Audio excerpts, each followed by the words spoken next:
This is Tom Sundgren with Capital Chaos TV, and we're here today with Carmelo Orlando from Yeah. the band Novembre. But yeah, Carmelo, thank you so much for taking the time to do this with us. How are you doing today? Thank you. It's great. Uh, the usual, interviews, emails, nothing special. Yeah, Yeah. nice. So yeah, Nice. Words of Indigo comes out November 7th, and Yeah. it's been 9 years since your last album, Ursa. How does it feel for you currently at this stage? And like, were a lot of these songs kind of formed shortly after Ursa, or did the band kind of take a break from writing in general? Like, were you working on these songs more recent years? And yeah, how does it feel to come out uh, only about a month from now? All right.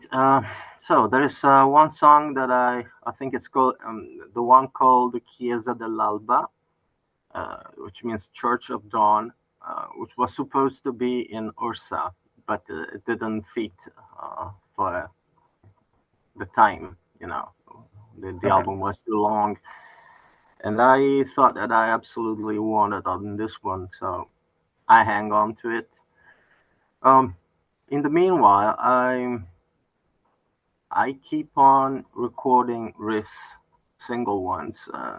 I have a huge folder with riffs that I record almost daily. So, and I just don't put them together unless it's time to, you know. So I don't even spend the time. And around 2019, I thought that it was about time to do another album, but COVID came, Yeah. and it it stuck everyone at home for a period, and even if even when we could get out finally, still the venues were closed, and no one knew if we would ever come back to normal again. So I thought there was no reason to work, to spend the energy to do another album, because it's energy consuming. And Yeah.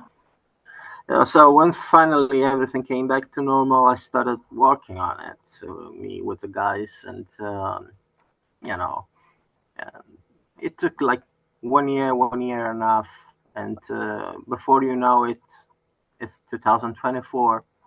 Then you start recording, and here we are. 9 years have gone, and just a blink of an eye. It's amazing. Nice. Hell yeah. Like, to be honest, I originally, as far as like social medias, I was following you guys on Facebook, and not on Instagram for whatever reason. I just forgot to follow you guys on Instagram too. But I think I want to say last month or a couple months ago, you guys were kind of like posting. I want to say some like old vinyls, one of your previous albums or something like that, and maybe even like a year ago, some T-shirts and stuff like that. But you know, sometimes it gets lost in the algorithm, the feed in Facebook sometimes. But I remember seeing that, and I just was stoked to see you guys still present on social media. Not knowing it looked like you guys were a little bit more present on the Instagram. But anyways, long story short, when the single came out, probably about 2 weeks ago, was that right? Um, That's right. Okay. Yeah. When the single came out, it was just so awesome to see because I was just like, wait, what? Like, November is still like working right now? Like, I didn't think you guys were like hanging it up or anything like that, but I was just like, oh crap! Like, hell yeah! Like, it's awesome to see this. So like, I instantly started sharing it to like all my buddies that like know November and stuff like that, and shared it to my page and everything. But yeah, it was refreshing to see that and just yeah, it got me really pumped. And right away, the album cover um, looks great and just puts you in that familiar kind of November mood and everything. Um, but yeah, I'd like to talk about that later on too, the cover and stuff. But yeah, so for the new album, which like in what ways has would you say Novembre's sound possibly has changed, or maybe it hasn't changed, or like what would you say like the sound difference between Words of Indigo is and the last album, Ursa? Okay.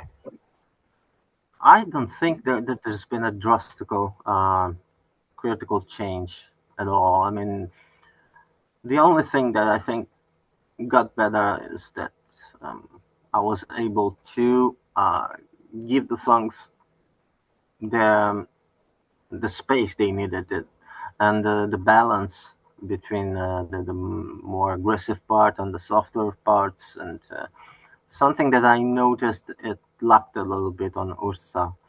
And I don't know, maybe I had more time or I got better in using home recording, because that's very important. I mean, if you decide that something is not working, either you are able to make big changes or you just give it up. I mean, and you keep it like it is. And perhaps that's what I did on Ursa. I kept parts that maybe today I wouldn't.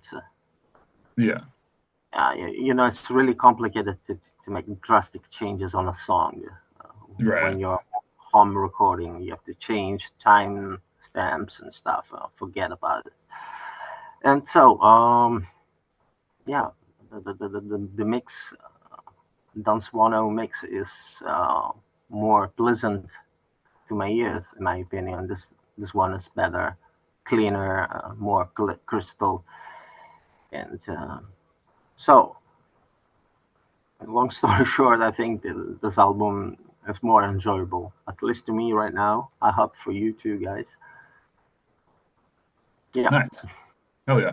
No, yeah, I was gonna say that's a huge thing that stuck out to me was the mix and like mastering in general from Dan Swano and yeah, for like the sound overall of the album.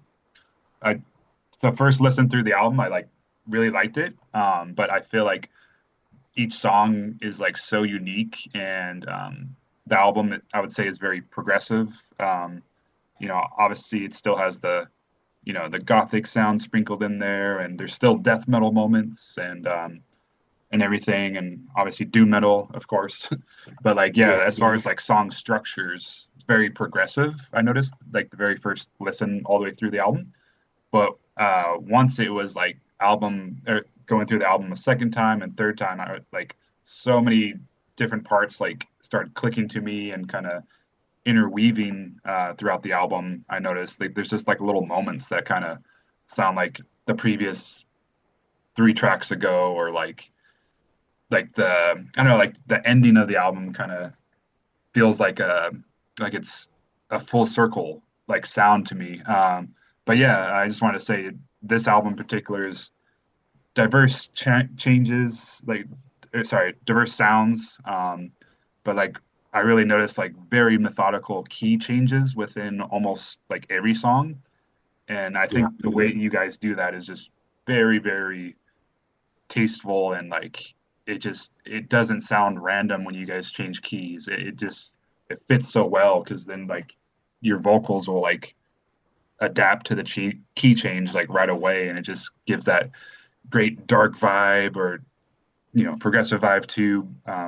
But yeah, yeah, that's the main things I noticed from the new album, and I also want to say very tasteful bass lines on the ambient passages. I notice yeah, your vocals are a lot more upfront to me, and I really like that aspect too. But yeah, just all types of your vocals, the clean ones, of course, and then like the death metal ones. It's all just even more top tier than any of your guys' previous records. And yeah, it's just very refreshing, amazing guitar leads and guitar solos. But yeah.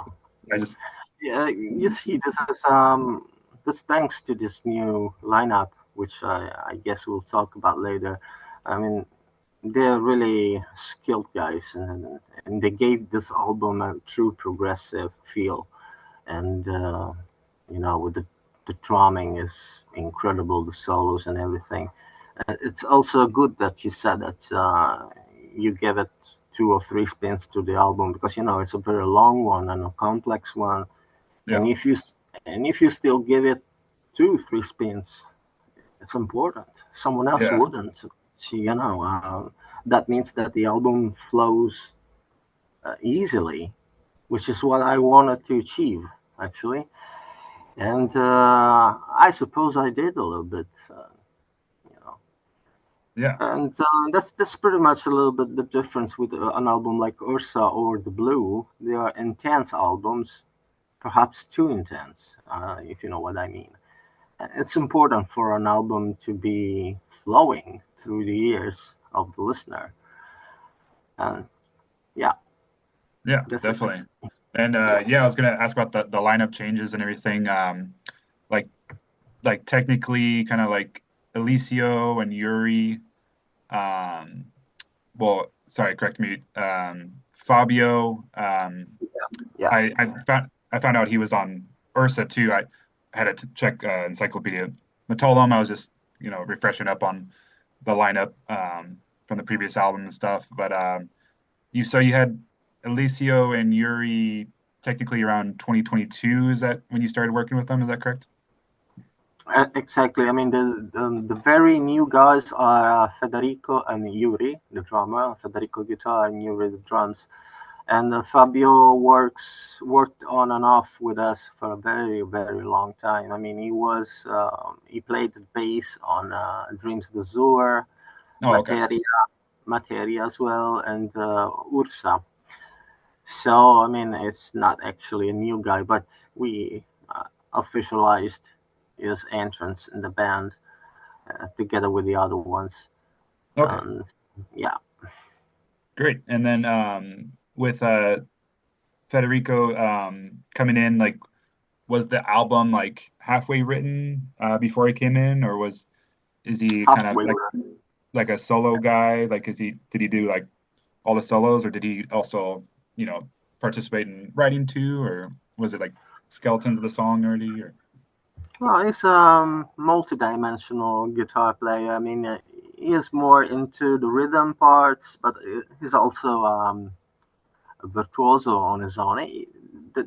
All the guys are teachers. They oh, teach okay, instruments on various schools, so they know what they're doing.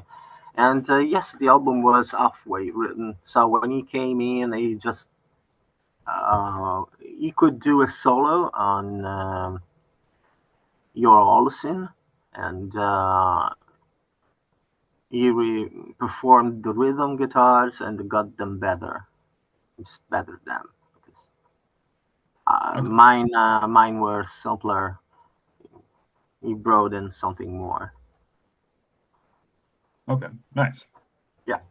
Um, and yeah, so the album title, like Words of Indigo, what does that title mean to you? And if you don't mind, briefly, or I don't know if you want to tell or keep it kind of up to the listener or not, but like, what are some of like the lyrical concepts throughout the album as well?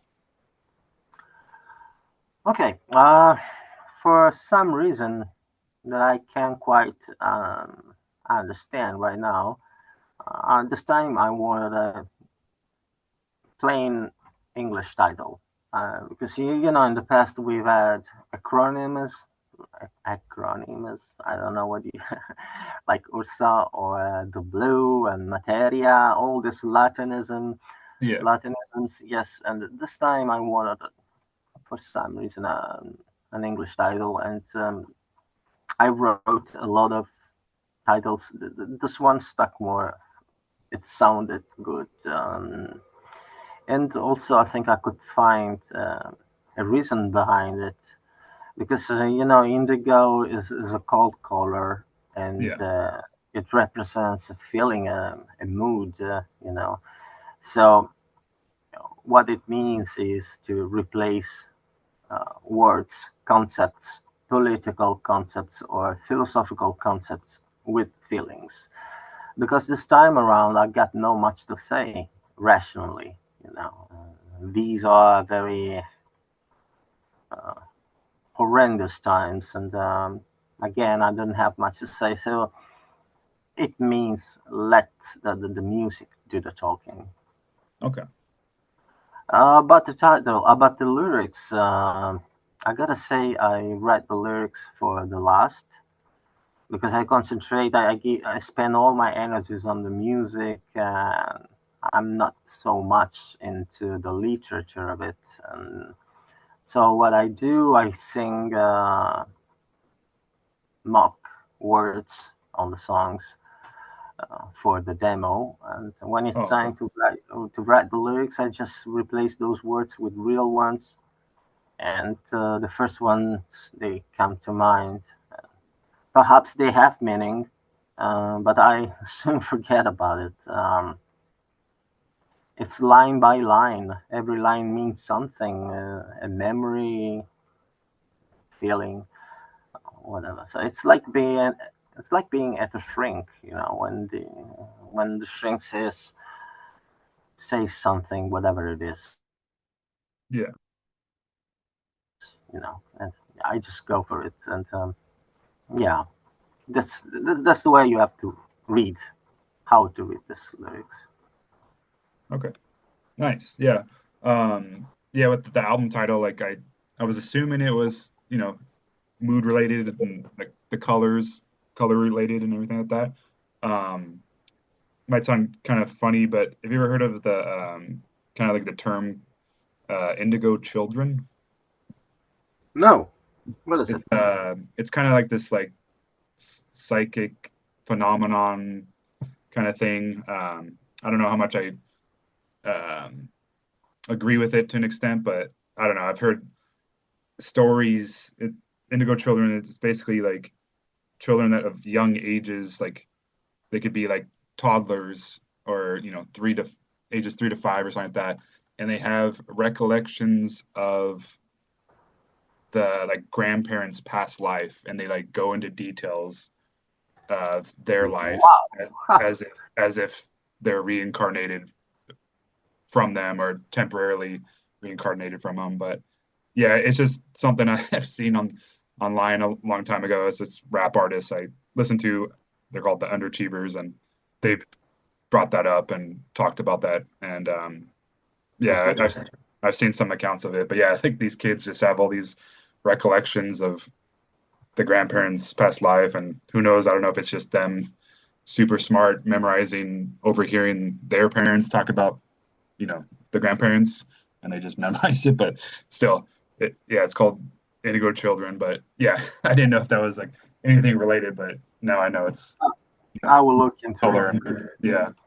But when I heard that album, I was like title, I was like, oh, interesting. I wonder if it has to do with it. But anyways, moving on to mixing and mastering with Dan Swano. Remind me, was this the first time you worked with them, or have you guys worked with them in the past? Oh yeah, we worked with them ever since we exist. Actually, the first two albums we recorded at its his studio in Sweden. Okay. Uh, Sweden was very famous for Sunlight Studios and Yeah. Unisound studios. That was his studios, and he created the sound of bands like the Section, Opeth, Catatonia, and so many, so many. And back then, I mean, I'm talking about 1994. We decided that it was worth spending our money up there, also because it was cool to visit Sweden. And yeah, we learned so much from him. We both were 19 years old back then, but he was like he was 40 in experience. I mean, he was already an amazing sound engineer at 19, and he was already playing all the instruments. I mean, even the drums and the keyboards and everything. Was an excellent singer. So I mean, I just absorbed all that I could from him and used it for my songwriting. And so we worked with them in person for the first two albums. Okay. Then he stopped his studios. He moved to Germany. Now he lives in Germany, and he started working again from home. No more people present, just mix from a distance, and he's got better than ever. I mean, he Yeah. understands. He understands all the intricacies of the melodies and yeah, he can help out with the notes, the chords, and everything, and it's absolutely stunning what he does. I mean, we only send him the lines. I just refuse to send him some actual amp sounds because I want him to create the sound from scratch. Oh, okay. Just like being there in person, and the result is incredible. He also told me, guys, if you want, you can send me recorded amps, but I guarantee you that I give better results reamping everything. Yeah. So I trusted him, and that's what we get. Nice. So for this album, did you record with him, or did you record everything like at a home studio and then just you did Yeah, we like recorded mastering? at home and a few studios nearby, and only the lines. Also, oh, the drums are real, of course, but he replaces the sound, uh, the toms, the snare, and everything. So it's like being there. It's amazing. Okay, nice. And then so you said like some reamping you did. Like, do you know like what um what amps you guys used or replicated? No, because he does the reamping and Yeah. he doesn't tell us anything. I mean, Right. yeah, it's very secretive. Yeah. Yeah, sometimes I ask, hey, what kind of delay you put here? And he was like, Yeah. sorry, can't say. Very interesting. Um and then sorry, so, some other questions just popped into my mind. Like so like I know you play guitar and obviously you've always been part of the songwriting process too and stuff like that. Do you do you do lead work and like solos yourself, or are you more like chords and riffs person type of person? Yeah, I'm more chords and riffs, and Okay. I'm not into solos. I'm not good at that. I'm good at mocking, creating mock solos, Yeah. which I could show to the guys, and they would play it properly, like it should be. Yeah, sometimes they may lack ideas, and I come in with something like, you do this, blah blah blah blah, blah, and Yeah. they do it properly. Okay. Nice. How was the gothic slash doom slash death metal scene in Italy, or in Europe in general around like the early 2000s versus like nowadays? Like, was this niche genre like more prominent back then, you would say, or does it seem like stronger than ever now? Well, it's a little hard for me to no. Let me think. If we're talking about Gothic Doom, I think many bands came up. Perhaps more in the funeral doom area Yeah. than the Gothic Doom, like the very very slow, bands like Doom Vs. Or I don't know. These guys came up, as you said, around mid 2000s to today. Um, when, whereas the Gothic Doom scene, the one spawned by Paradise Lost, Anathema, My Dying Bride, early Tiamat, and that one, Yeah. mm, not so much actually. Oh, also, I forgot to mention Catatonia, of course. That one, not so much. I mean, from what I remember, there's not so much going on that area, except for the historic bands. Yeah. Yeah. So Oh, like perhaps there are bands that I cannot remember right now. I don't know. yeah. So would you say there might have been like more bands back then, like, mid 90s, early 2000s, Yes, but like the historic bands that kind of, kept going on, kept carrying the torches and kept touring and all that stuff um absolutely yes.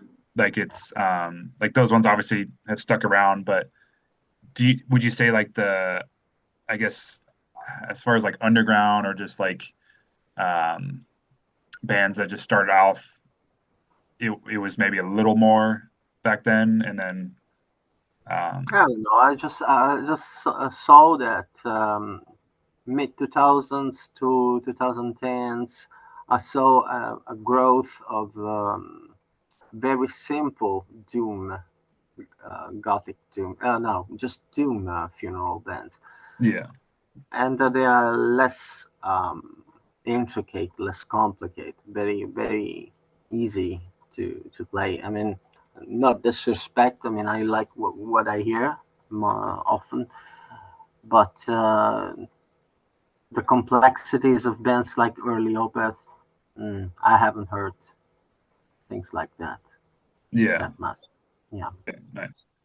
Yeah, I've always been curious because there's so many subgenres associated with Doom and stuff like that, and like I myself am like very particular on like for my Doom metal, I need it to be like kind of mid tempo. I don't want it to be like painstakingly slow, so to speak. yeah, Uh, I need it to be a little bit death metal in there, but most of all like melodic guitars, little melancholy. So that's why I like the gothic in there too. And I like I like kind of like the origins of gothic too. But as yeah. far But as um, this this music you are describing, it's not really easy to put yeah, together. You need to know what you're doing with the harmonies and everything. yeah, And I am noticing that people is not really into mm, experimenting and studying the music, the classical music, because Gothic Doom comes from classical, comes from things like Bach and shit, and yeah. church music. Paradise Lost comes from church music, as Gregor McIntosh recently said in an interview. So Oh, you must be very open-minded to do that, and I don't see that very much. yeah, yeah. That's interesting that the guy from Paradise Lost said that. Like, I could see it. Just organs in general, or just it makes sense, kind of full circle in Yeah, that sense. It's like the root sound, I guess you could say. But yeah, interesting. Yeah, I've always was curious on that question because I feel like around those times, like mid '90s and stuff like that, Europe in general just had this. There was just more prominent bands versus the U.S. In my opinion, like around that time with all the kind of crossover of melodic death metal as well from Sweden and everything like that. Like yeah, I think it's cool how it flourished through Europe and then ultimately like you know came to the U.S. of course naturally and stuff too. But awesome, yeah. Thanks for kind of going back in time. But yeah. what are some of your musical influences these days? Like, was there any particular bands or artists that kind of subconsciously or consciously inspired you for the new album? And if so, like, is there any like contemporary, like newer bands you like these days, or is it kind of like still the older classic bands, or all depends? There's a new, relatively new band, and not very new, that is Blood Incantation, which is unbelievable. Oh, hell yeah. Yeah, but it's not so much into what we're doing, into our genre. So my influences are still the same, Yeah. like the ones of the early '90s, and but there's just so much outside of metal, the usual names like Pink Floyd or Tears for Fears, old The Cure, old The Smiths and Duran Duran and stuff like that. Yeah. And those are the bands that I listened before I got into metal, and their music still influences me today. Nice. Yeah. Oh yeah. Did you like the did you like the what was it? The Cure's new album that came out in Yeah, 1990? very much. I was surprised because I mean, The Cure didn't release anything good since what was it, 1992? Because I mean, interesting songs, but a little shallow, and this one is amazing. Really, Yeah.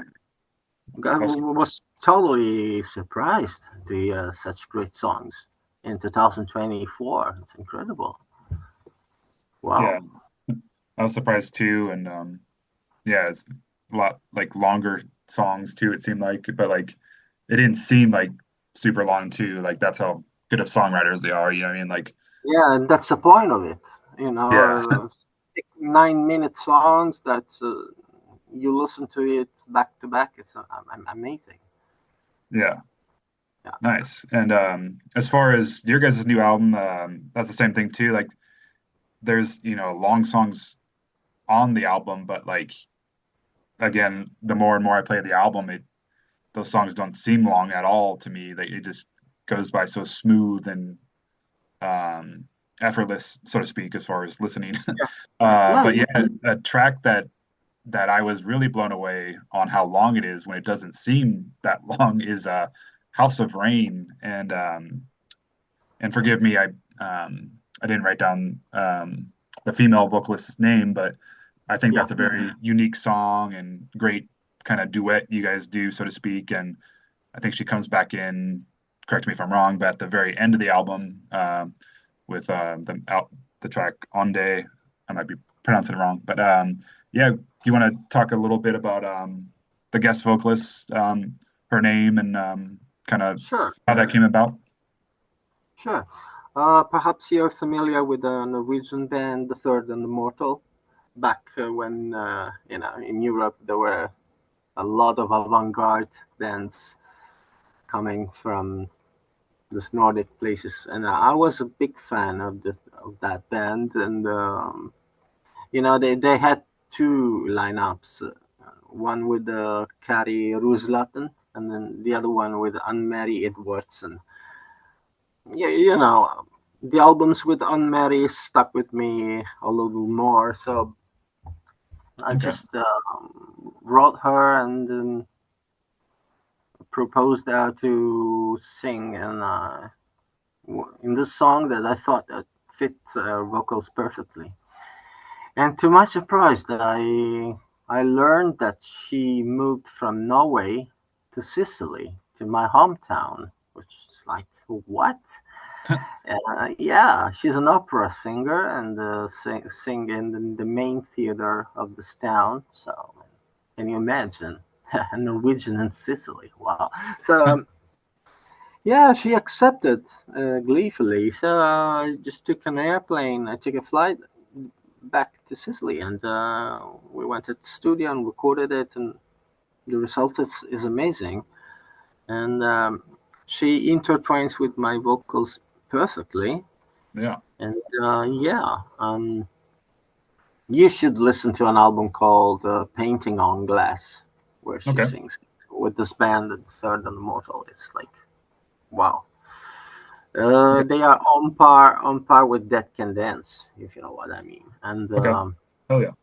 yeah, and yeah, about Onde, no, that's me doing a falsetto, Oh wow. and yeah, It can remind a female vocalist, but it's a falsetto song. Okay, wow. That's a quite a range you have there. Yeah, my apologies, but I No mean worries. that's awesome. Um, Understandable. Understandable. yeah, so with House of Rain, like for you know the vocal melodies, like do you kind of, I know you were talking about like lyrics earlier, you kind of do like lyrics you don't use at the time, but you kind of just fill the spots with like a melody or something like that. Did you kind of have like very rough, like guidelines melodies for her, and then you just kind of let her go off and do her thing type of thing, more or less? No, I just came with the theme, the melody of the vocals, and which follows the harmony of the guitar exactly note by note. And I felt we both, me and her, felt that those were the right notes, and we decided to keep it like that. Oh, okay, Yeah, nice. But yeah. sounds like it was a natural process, and everyone had a great time. But yeah, again, that's a very unique song, and I think all Novembre fans will be stoked on it, and yeah, it just stands out different for the album, and it's still such a strong number too. But yeah, for the tracks in general, I don't know if you could go off the top of your head, but what track do you think came the most natural for you to write? And then what track was like the hardest, the more painstakingly? Wow, I start with the hardest. That is the first one, Yeah, Sun Magenta. I was about to throw it all away many times because I wasn't satisfied with the result that I was getting. yeah, That was a real fucker, you know. And yeah, it took me 2 years to get it right. While the other ones were easier to put together, at least from a structural point of view. And the easiest probably is your housing, um, because the riff came out and the song structure came about in half an hour or something. It was already, and yeah, for the other songs it took a little longer, but the real beast was the first one. oh, nice. And it's very satisfying when you win a war against a song that doesn't want to come out. Yeah, At the beginning of the interview, I told you about changing big things on a song that you're like, if you're not familiar with home recording, you just give it up. Probably 3 4 years ago, I would give it up. I yeah, would I would give up. Yeah. For, now I managed. I managed. nice. So, yeah. Yeah, um, yeah, I can totally understand. I feel like it all depends on the type of bands and everything like that. But some bands at their first track of the album, it's maybe it's just like whatever classical music or just like this kind of theatric kind of thing to open up the album. Some metal bands or whatever. But maybe it's like 2 minute long track where it's like not a full track and it's short. But then other bands, that first track is longer and they're like, all right, we've maybe took some years off write an album, there's so much to say for this new first track that, sets the stamp on, the rest of the sound for the album. So I feel like there's so much to say in the first track of an album in your guys' case. So it's like, yeah, whether it be structures or not, it's just, I can see why that could be the hardest one. Yeah. Another one is the instrumental, which is called the Ipernotte, which means hyper night. And that one came out really good. And being an instrumental, it's more difficult than the others. And you're very proud when you succeed at an instrumental, just because it's harder to do. Yeah. Yeah, because the vocals put everything together, everything is swept under the rug of the vocals, and you're fine. With an instrumental, it's harder, and I'm very proud of it. Oh yeah, nice. What would you say your favorite tracks are on the album? Yeah, probably this one, but also Onde itself, and because it's a um, very different from all the other songs, and perhaps it's the only song in metal with a falsetto voice, and I'm so glad that the way it turned out. And the atmosphere is great, and it's very evocative, the cinematic. I love it. But Nice. Yeah, yeah, I definitely the best. agree. I would say because I've taken the time to digest the album and just let you know I'm gonna send out a album review for it as it gets closer to the release date too. Because I the more and more I listen to this album, I was like, can't wait to put this in writing terms and kind of make light of it in my own writing and dissect it even further. But yeah, I would say that the tracks I love the most, I would say Statua. Um, Yeah, yeah, I would say I love it. I might be pronouncing it wrong. Brontide or Yeah, it's funny because Burntide is actually an English word, even if oh, it's okay, not. Yeah, even if it's not so common, I got to understand that, yeah, which means when you have um, uh, a very far storm coming, but it's very very far, and you hear the rumbling noise of the thunder. So that rumble is called Burntide. okay, all Yeah, right. But yeah, I really love that solo towards the beginning of the song, and um, yeah, just sure. those great bends and going back to Statua, like that song, like seems like almost like a prog rock song, but it's also heavy and it's kind of straightforward. But then the last like 2 minutes of the song, give or take, like going back to key changes that you guys do so eloquent, Yeah, like so freely, it goes like really dark again for the key change and like the way your vocals goes into it. I'm like, oh yeah, that's like that Novembre sound I'm always used to. And like it just it's cool how that song kind of it almost seems like two songs in it for Statua. yeah, no, And then but I would say my very favorite song is Post Poetic towards the end of the album. yeah, That yeah. that like there's that one's so like masterfully done for the song structure. Like It's it's very like catchy as well. Also, yeah, it's yeah, very and like catchy, and it could have been in a mainstream somewhere. I mean, yeah, it's yeah, I could very see that.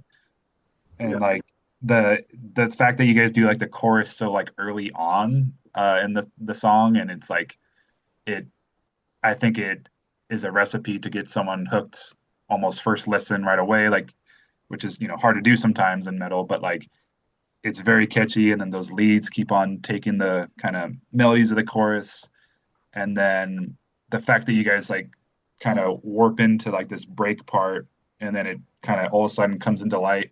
The chorus comes again at the very end of this, like kind of towards the end of the song, yes, and then the way you guys fade it out, it's just I don't know.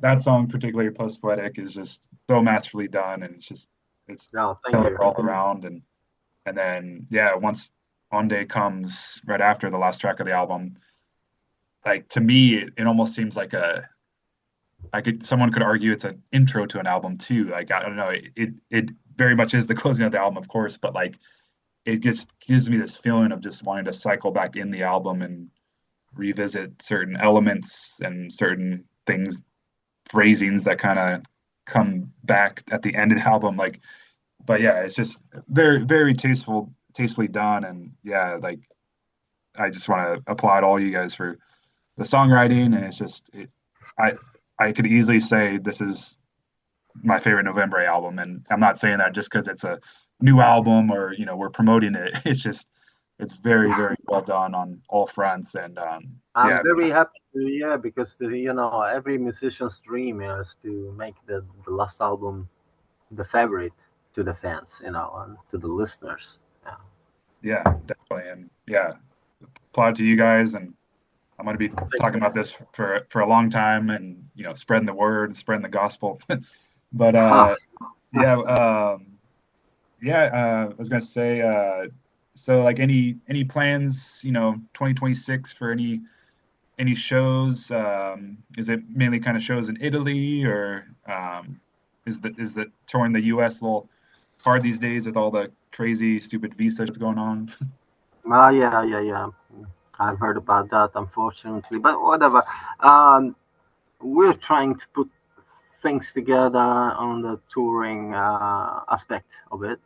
Today we got confirmation that we are going to play with the Gathering. You remember the Gathering, and which they rejoined with Anneke, the, the, the original singer. Okay, It's going to happen in Milan, Italy, and for the rest, I'm sure that we will post news very soon on our social media. nice. Yeah, Oh let's yeah, hope to visit the States because I, I wish I could someday. We have just been to Miami with the 70 tons of metal cruise, oh but hell yeah, I wish to visit. I love over there. Yeah. nice. And how did that go too? I meant to ask about that. How did 70,000 tons go? Wow, great. Wow, that was a great experience. So fun. Yeah, so fun. The organization, the people, they're crazy guys. I mean, Nice. someday we'll go again uh, as a visitor, not as a musician, because it's so beautiful to be there. Yeah. Nice. I Yeah, just love it. It's like it's around the clock, right? Like 24/7 a band is playing, is that right? yeah, that's yeah, almost, More or almost. less, yeah. Yeah, they play until 4 or 5 in the morning. It's Wow. when most of the people is sleeping. There's still someone playing. It's incredible. Yeah. Did you have Yeah. a particular favorite band that you watched as well? Oh yeah, there was Cynic, which Oh, I hell yeah. love. One of my Yeah. favorites too. Ah, great. And there was Creator, which we toured with in 2000. Oh, nice. Yeah, and there were so many, man. Well, so many. Hell yeah. And then remind me through Peaceful website, are like pre-orders already up as far as like the vinyl and stuff like that, or is there more to come for that? Or Oh yes, there's the vinyl, the CD, and I suppose the MP3. I don't know what you call it. And I can tell you in advance that we are going to release the blue on vinyl oh well. because it's the only album that we haven't printed on vinyl, and in the next months, Pittsburgh is going to print it finally. Oh great. Hell yeah. Great, yeah. Yeah, I definitely have to get a copy of that, but I'm also definitely gonna get the Words of Indigo vinyl. I'm stoked. I'm gonna pre-order that as soon as possible. But yeah. Is there any last words you want to say out there for the fans or viewers just checking out this interview when it comes out? Yeah, just thank you for this very interesting interview, and hope to meet as much as possible of people somewhere around. It's always great to meet people.